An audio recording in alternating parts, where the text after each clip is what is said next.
বন্ধুরা তোমরা কেমন আছো? আশা করি সবাই ভালো আছো। তোমাদের জন্য আজকের আমি কিন্তু একটা নতুন রেসিপি নিয়ে এসেছি। দেখো, এটা হলো গোল্ডেন ফিশ। আর দেখো, এটার পেটে কিন্তু শুধুই ডিম, আর এই ডিম দিয়ে আজকের আমি রেসিপিটা বানাবো। দারুণ একটা নতুন রেসিপি। তো এখন আমি মাছটা তোমাদের আমি কেটে দেখাচ্ছি যে পেটে কতটা ডিম রয়েছে। তো এখন কেটে নিই, তোমরা সাথে থাকো।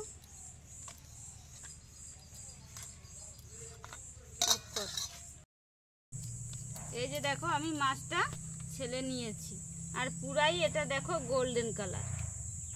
আর এই যে গোল্ড ফিশের না আঁশ কিন্তু কম হয়। দেখো এত বড় একটা মাছ, কিন্তু দেখো অল্প কয়েকটা আঁশ আছে, বড় বড় আঁশ কিন্তু অল্প হয়েছে।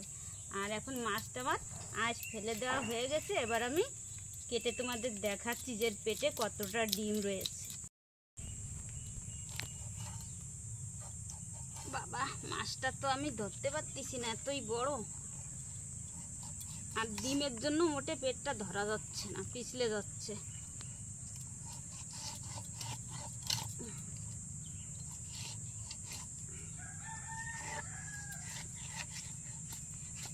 এই যে দেখো মাছটা কত টাটকা, পুরোই জ্যান্ত মাছ, পুকুরের মাছ। তো এই যে দেখো ডিম বেরিয়ে গেছে মাথা কাটার সাথে সাথে। এখন আমি ডিমটা বের করব।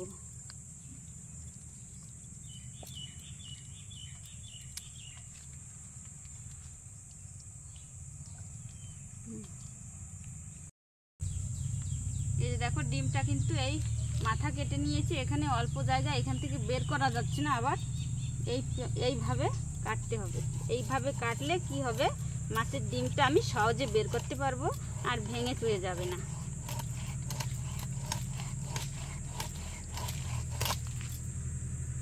এই যে দেখো কতটা ডিম হয়েছে, তোমাদের আমি দেখাচ্ছি। এটা হচ্ছে বালিশ।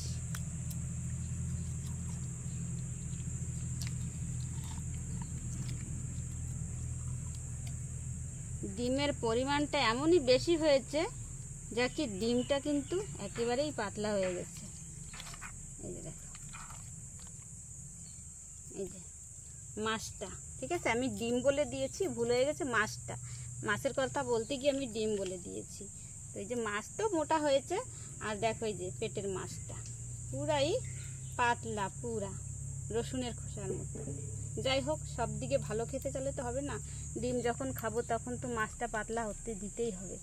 তো এই যে দেখো তোমরা কতটা ডিম, তোমাদের আমি বলেছিলাম কি না, মাছের চাইতে ডিম বেশি হবে।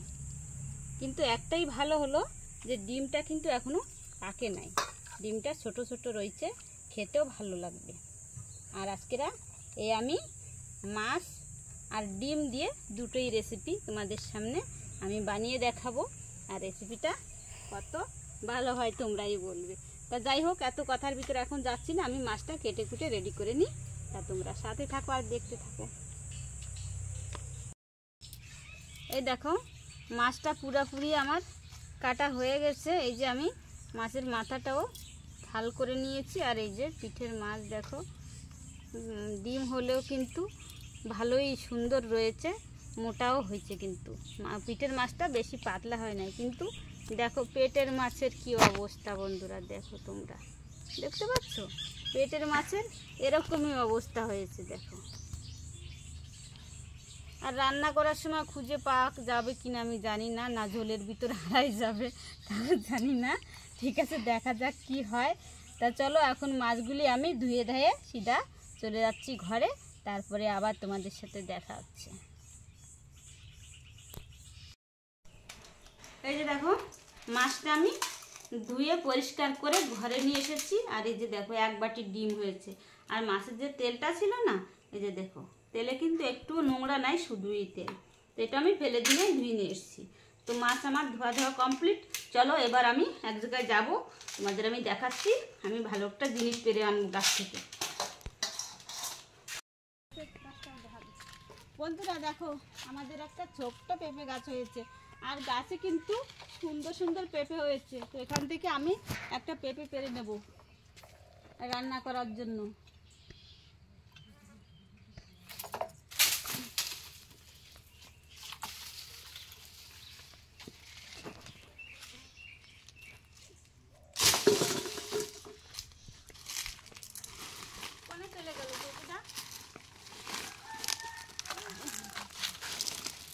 যে দেখো বন্ধুরা, এই পেঁপেটা দিয়ে কিন্তু আজকে আমি রেসিপি করব, তবে ডিম দিয়ে নয়। তো যখন করব তখনই তোমাদের আমি দেখাবো। তো এখন আমি পেঁপেটা ধুয়ে ঘরে নিয়ে যাই। এই যে দেখো, আমি পেঁপে ধুয়ে ধুয়ে পুরা চলে এসেছি রান্নার কাছে। তো দেখো, এই যে ডিম আছে, এইখানে তেঁতুল ভিজানো আছে, আর এই যে আলু সিদ্ধ আছে, আর এই যে মাছগুলি। তা আজকে সব কিছুই আমার লাগবে রেসিপি বানানোর জন্য। প্রথমে আমি মাছগুলি লবণ, হলুদ আর লঙ্কা মেখে নেব,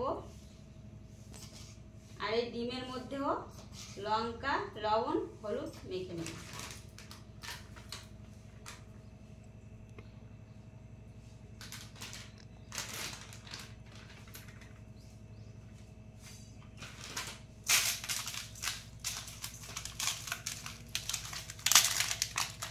হলুদ, লবণ আর লঙ্কার গুঁড়িটা ভালোভাবে মিশিয়ে নেব, যাতে মাছের সব জায়গায় ভালোভাবে লাগে।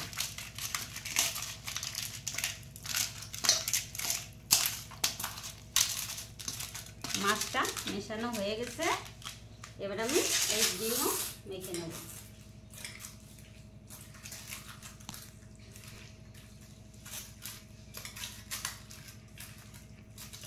এই যে দেখো, ডিমটাও ভালোভাবে মেখে নিলাম। এবার আমি চলে যাব সোজা রান্নার কাছে, গ্যাসের কাছে। চলো।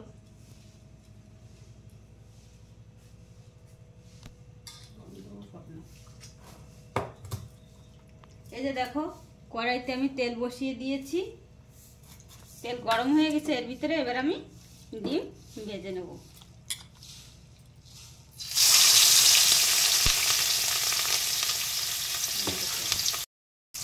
এই দেখো, ডিম দিয়ে দিয়েছি, আর আমি ডিম কিন্তু সব দিনই আমার যেটুকু লাগবে রেসিপির জন্য সেটুকু আমি দিয়েছি। এই ডিম এবার আমি লাল লাল করে সুন্দরভাবে ভেজে নেব। এই যে দেখো, তেঁতুল নিয়ে নিয়েছি। এই তেঁতুলটা আমি ভালোভাবে চটকে জলটা বের করে নেব। এটাই দিয়ে কিন্তু আজকের বন্ধুরা সেই দারুণ রেসিপিটা হবে। তা তোমরা দেখতে থাকো যে তেঁতুল দিয়ে আমি কি করে মাছ রান্না করি, সেটা আমি তোমাদের দেখাবো। তোমরা ভাবছো যে আমি মনে হয় এই মাছ দিয়ে তেঁতুল রান্না করব, কিন্তু না, যেটা রান্না করব সেটা আমি তোমাদের দেখাচ্ছি, সেটা তোমরা দেখতে থাকো। আর এই যে দেখো, তেঁতুলটা চটকে নিলাম। এই যে চটকে নিয়েছি যখন, এই ছাকড়াটা কিন্তু ফেলে দিতে হবে। ছাকড়াটা আমার কামে লাগবে না, ছাকড়াটা আমি সব ফেলে দিব, তা পরে ফেলবো। তার আগে আমি এই আলুটা আবার ভালোভাবে চটকে মিহি বানিয়ে নেব।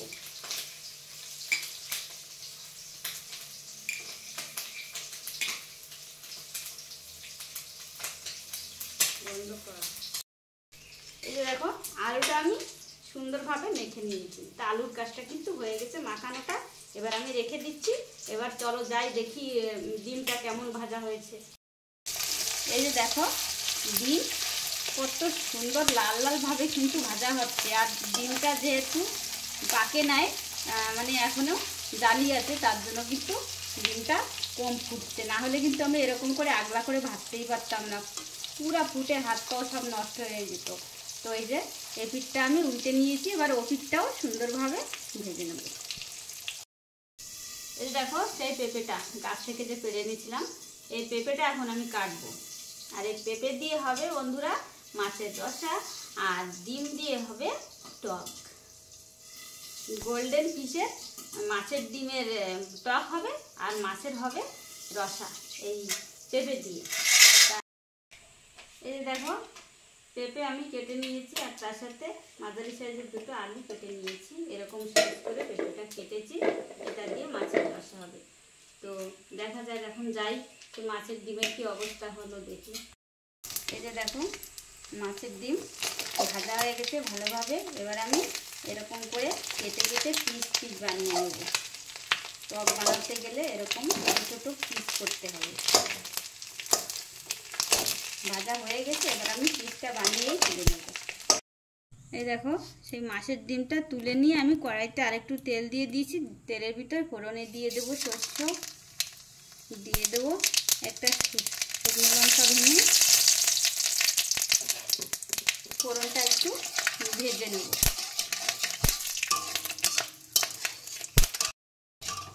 এই দেখো ফোড়ন ভাজা হয়ে গেছে, এবার আমি দিয়ে দেবো সেই সেদ্ধ করে রাখা আলু।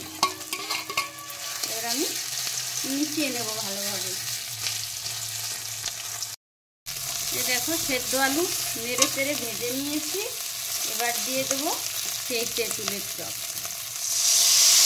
তেঁতুলের জলটা আমি দিয়ে দিচ্ছি, তেঁতুলটা থেকে ফেলে দিয়েছি, সেই জলটাই দিয়ে দেবো।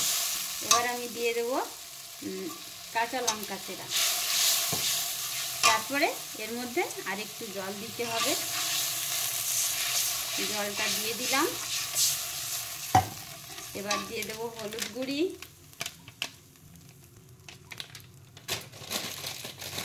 দিয়ে দেবো পরিমাণ মতো লবণ। এবার একটু ঝোলটাকে কিছুক্ষণ ফুটিয়ে নেব। দেখো এই পাশে আমি আরেকটা কড়াই বসিয়ে দিয়েছি, আর সেই কড়াইতে আমি এই মাছ ভেজে নেব। মাছের রসার জন্য সুন্দরভাবে লাল লাল করে মাছগুলি ভেজে নেব। দেখো তেঁতুলের সে ঝোলটা কিন্তু ভালোভাবে ফুটে উঠেছে। এবার আমি দিয়ে দেবো সেই ডিমটা। এবার ডিম দিয়ে আরও কিছুক্ষণ ফুটিয়ে নেব। এই দেখো মাছ কিন্তু ভাজা হয়ে গেছে। এবার আমি উল্টে দেবো। এই যে দেখো এই পিঠটা কত সুন্দর লাল লাল করে ভাজা হয়ে গেছে। তো এরকম করে কিন্তু আমি সব কটা মাছই ভেজে নেব। এই দেখো আমি 5 মিনিট ঝোলটা ফুটিয়ে নিয়েছি। এবার আমি দিয়ে দেবো অল্প একটু চিনি। চিনিটা দিলে কি হবে, এই যে ডিমের যে টকটা হবে এর টেস্টটা খুব ভালো হবে। এই যে দেখো ডিমের টকটা কিন্তু হয়ে গেছে। এবার আমি তুলে নেব। দেখো মাছের টক আমি তুলে নিয়েছি। সেই কড়াইতে আমি এবার তেল দিয়ে দিচ্ছি ফোড়নে জিরা তেজপাতা। ফোড়নটা লাল করে ভেজে নিচ্ছি। দেখো ফোড়ন ভাজা হয়ে গেছে। এবার আমি দিয়ে দেবো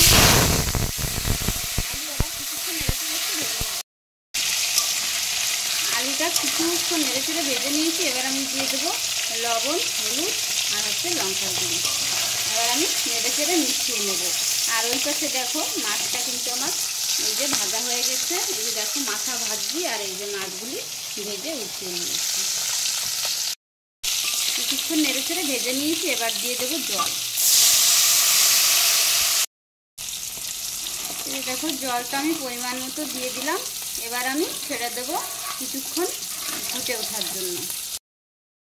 এই দেখো ঝোল ভালোভাবে ফুটে উঠেছে। এবার দিয়ে দেবো পেঁপে। এই পেঁপেটা পরে দিতে হবে ঝোলটা ফুটে উঠলে, না হলে কিন্তু সেদ্ধটা ভালোভাবে হবে না। এবার আমি আরও 10 মিনিট ছেড়ে দেবো সেদ্ধ হওয়ার জন্য। এই দেখো 10 মিনিট ফুটিয়ে নিয়েছি।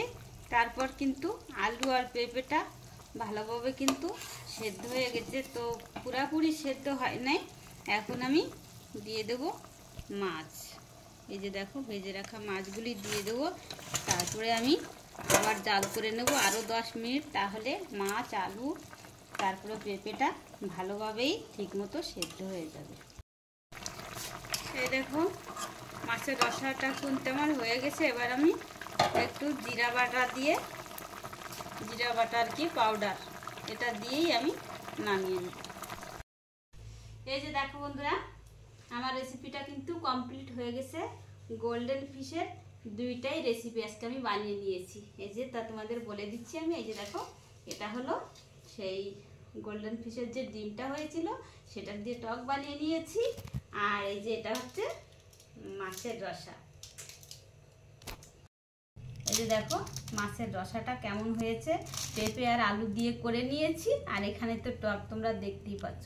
তাও তোমরা কিন্তু এরকম করে বন্ধুরা গোল্ডেন ফিশ যদি পাও খেয়ে থাকো। গোল্ডেন ফিশের কিন্তু টেস্টটা সবসময় আলাদাই হয়। আর টক রান্না করলে কিন্তু দারুণ লাগে। আর যদি হয় গরমের সময় তাহলে তো আর কথাই নাই। তো এরকম করে তোমরাও ঘরে বানিয়ে খেয়ে দেখো। আর আমার রেসিপিটা ভালো লাগলে লাইক, কমেন্ট, শেয়ার করো। আর সাবস্ক্রাইব করতে কিন্তু ভুলো না। দেখা হচ্ছে আবার পরবর্তী এরকম নতুন রেসিপি নিয়ে। ভালো থেকো, সুস্থ থেকো।